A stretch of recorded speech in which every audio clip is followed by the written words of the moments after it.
004. Halo, saya Rifdiani dari Humairah, NIM 005. Halo, saya Khotimatul Zahra, NIM 006. Saya Ragil Kurniawan, NIM 017. Saya Lina, NIM 024.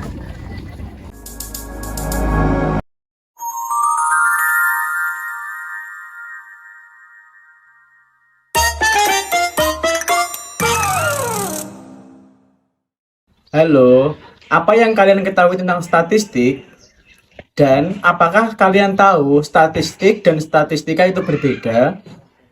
Di sini saya akan menjelaskan tentang keduanya. Jadi, dalam KBBI, statistik berarti catatan-catatan yang memiliki makna. Statistik dapat digunakan untuk melihat hubungan, menangani perubahan, serta dapat dijadikan alat untuk membantu pengambilan keputusan. Lalu, tujuan dari statistik adalah untuk mendapatkan gambaran mengenai data yang telah dikumpulkan dan dianalisis sebelumnya. Dengan demikian, hasil analisis yang disebut statistik ini bisa digunakan untuk menarik suatu kesimpulan dan menyelesaikan suatu permasalahan.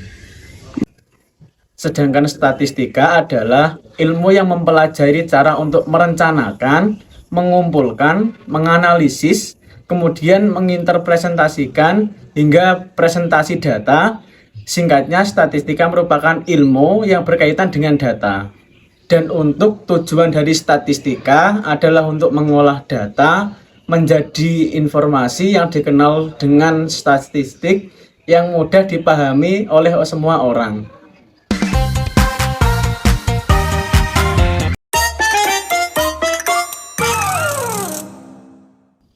Hai, selamat datang di video kita hari ini. Di part kali ini kita akan membahas tentang contoh statistika dalam kehidupan sehari-hari.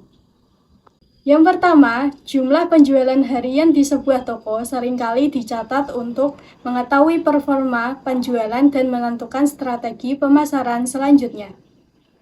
Yang kedua, tingkat kecelakaan lalu lintas di suatu daerah dicatat dan dianalisis untuk meningkatkan keamanan jalan raya dan menentukan lokasi yang rentan terhadap kecelakaan.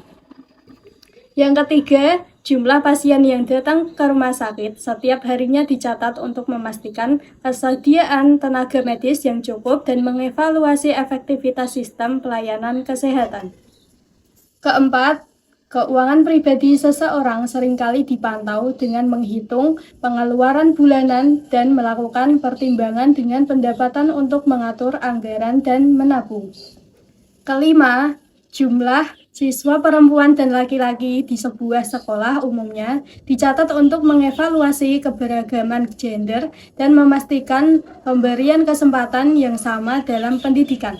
Keenam, pemerintah seringkali menggunakan data statistik untuk menentukan kebijakan publik seperti penentuan anggaran pendidikan, kesehatan, dan infrastruktur berdasarkan kebutuhan masyarakat.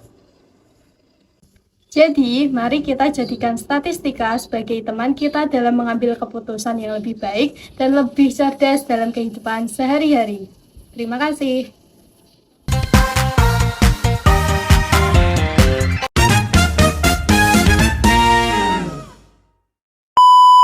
Assalamualaikum warahmatullahi wabarakatuh. Di sini saya akan menjelaskan mengenai min atau nilai rata-rata, yaitu nilai yang mewakili himpunan atau sekelompok data.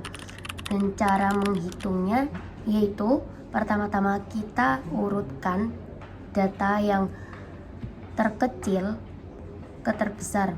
Karena ini sudah urut, jadi kita langsung memasukkan ke dalam tabel. Lalu setelah itu kita kalikan antara nilai dikali dengan frekuensi.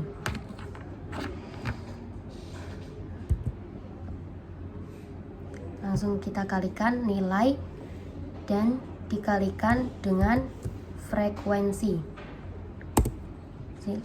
Untuk mempersingkat data, kita tarik dan nanti jumlahnya akan muncul secara otomatis. Lalu setelah itu, setelah kelihatan nilai antara frekuensi yang dikalikan dengan nilai, lalu kita menjumlahkannya.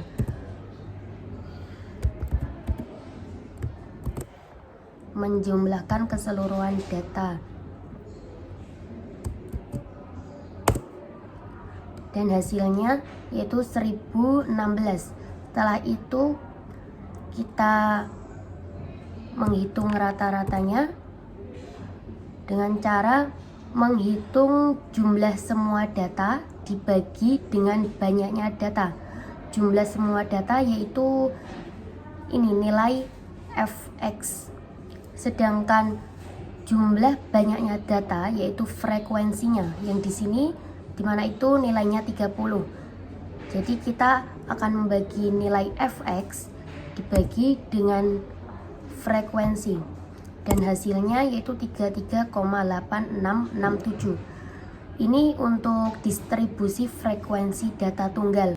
Oke, selanjutnya kita akan mencari nilai distribusi frekuensi data bergolong.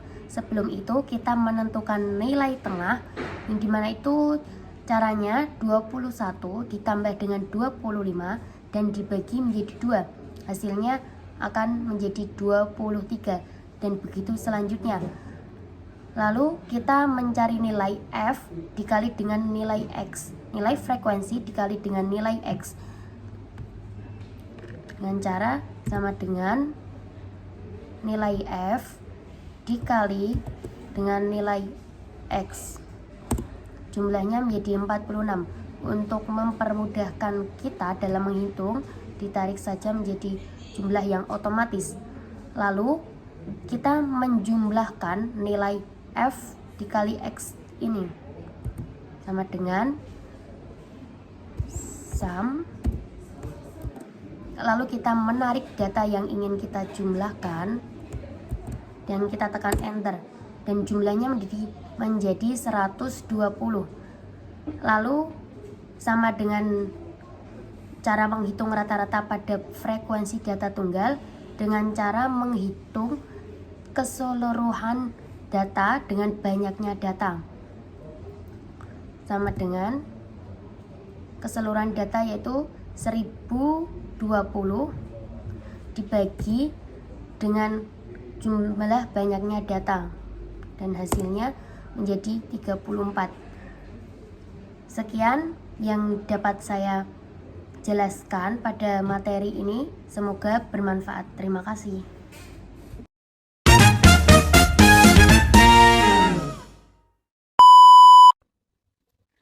Karena video sebelumnya membahas tentang rata-rata, video kali ini akan membahas tentang median dari data bergolong dan data tunggal.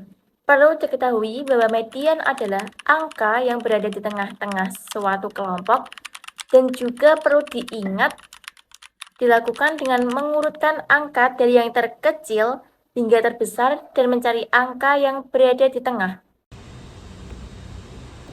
Sebelum kita mencari nilai tengah, kita ibaratkan kasih kelas terlebih dahulu untuk mempermudah mencari nilai tengah. Oke.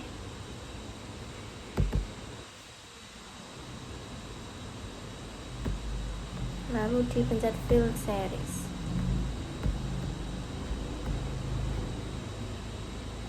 Antara 1 sampai 12 kita tahu bahwa nilai tengah berada di kelas 6 dan kelas 7. Kita kasih warna terlebih dahulu.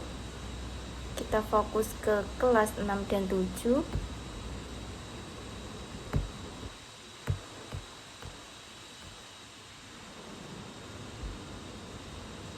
Nah, perlu diketahui median sendiri adalah nilai tengah. Jadi nilai tengahnya berada di nilai 33 dan 34.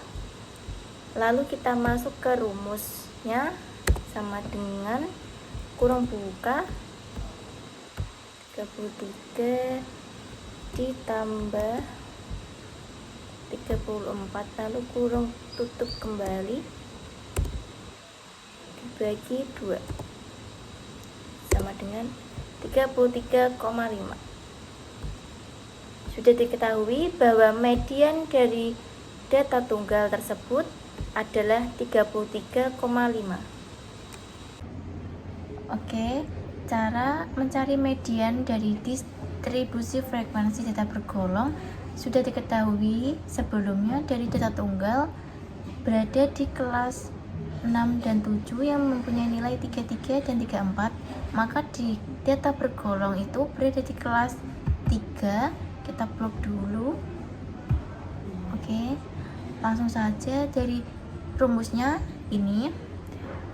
B sendiri itu tepi bawah kelas median. Tepi bawah kelas median itu antara kelas 2 dan kelas 3 yang berada di 30 dan 31 yang mempunyai nilai 30,5. Lalu ke L, di mana L itu luas atau panjang atau lebar kelas. Dari nilai tersebut itu ada 5, bisa seperti 21, 22, 23, 24, 25. Kita tulis saja 5. Lalu ke jumlahnya data atau frekuensi sendiri itu 30. F besar sendiri frekuensi sebelum frekuensi kelas median. Jadi sebelum kelas median sendiri itu adalah 8 dan 2. Jadi kita tambahkan saja, hasilnya 10. Dan F kecil sendiri frekuensi kelas median. Frekuensi kelas median sendiri adalah 9. Langsung saja ke rumusnya. Median sendiri mempunyai rumus Mi sama dengan B tambah L kali setengah kali M dikurangi F besar lalu dibagi F kecil. B nya sendiri adalah 30,5 ditambah, kita jangan lupa kurung buka. Setiap perkalian dan penjumlahan itu harus mempunyai kurung buka dan kurung tutup. L nya sendiri 5 dikali, kita kurung buka dulu, setengah dikali N nya sendiri 30, lalu kurung tutup dikurangi F besar. F besarnya adalah 10, kita kurung tutup lagi, lalu dibagi F kecil, kurung tutup, langsung saja ke enter. Nah, jadi mediannya dari frekuensi data bergolong itu adalah 33,2778.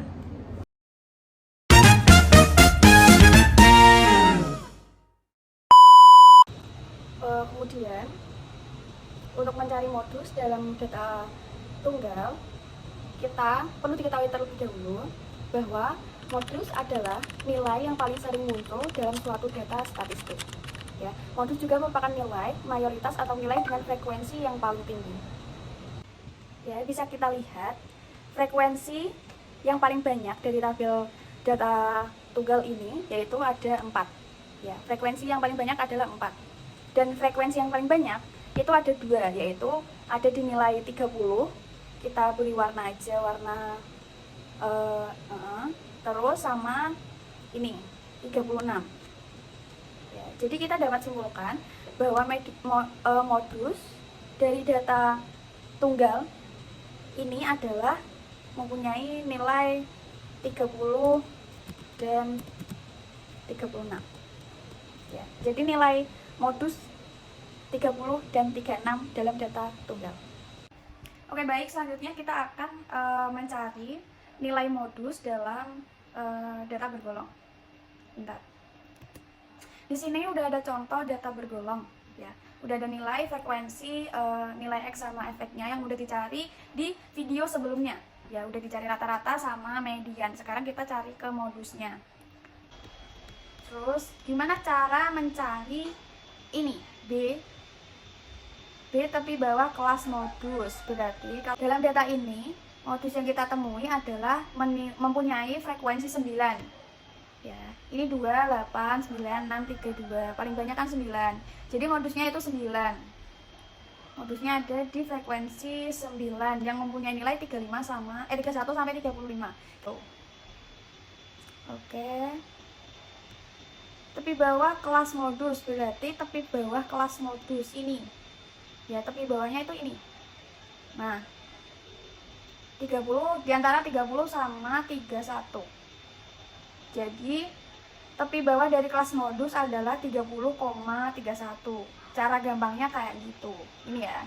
Ini sama 30, ini sama ini. Ini namanya tepi bawah. Ya. Ini namanya tepi bawah. Jadi kita kasih nilai aja 30,5. Oke. Terus kita mencari luasnya. Di median tadi kayaknya luasnya itu 5 ya. Kita sama. Soalnya di antara rentang 1 sampai 25, 21 sampai 25 rentangnya itu 5. 26 sampai 30 rentangnya itu 30. 26 sampai 30 rentangnya 5. Jadi luas itu sama dengan rentang nilai. Kita kasih nilai 5. Selanjutnya kita mencari D1. Jadi kelas modus kan frekuensinya ada 9. Sedangkan kelas sebelumnya itu 8 frekuensinya ya. Kita kurangi aja. Jadi kayak 9 dikurangi 8 berarti 1. Oke, kita kasih nilai 1. Terus kalau D2 kan selisih antara frekuensi kelas modus dan frekuensi kelas setelahnya. Frekuensi modusnya 9 dan kelas setelahnya itu ada 6. Jadi kurangin aja, 9 dikurangi 6 sama dengan 3. Ya, jadi D2-nya mempunyai nilai 3. Oke. Selanjutnya kita akan mencari modus dalam data bergolong yang dimasukkan ke dalam rumus modus. Rumus modus adalah B tambah L dikali D1 dibagi D1 tambah D2 ya. Jadi modus sama dengan B ditambah kita buka kurung L terus dikali kita buka kurung lagi D1 dibagi kita buka kurung lagi D1 ditambah D2. Kita tutup kurungnya sesuai buka kurung ya. Ini ada 3 jadi tutup kurungnya 3. Kemudian kita klik enter. Nah, hasil dari modusnya adalah 31,75.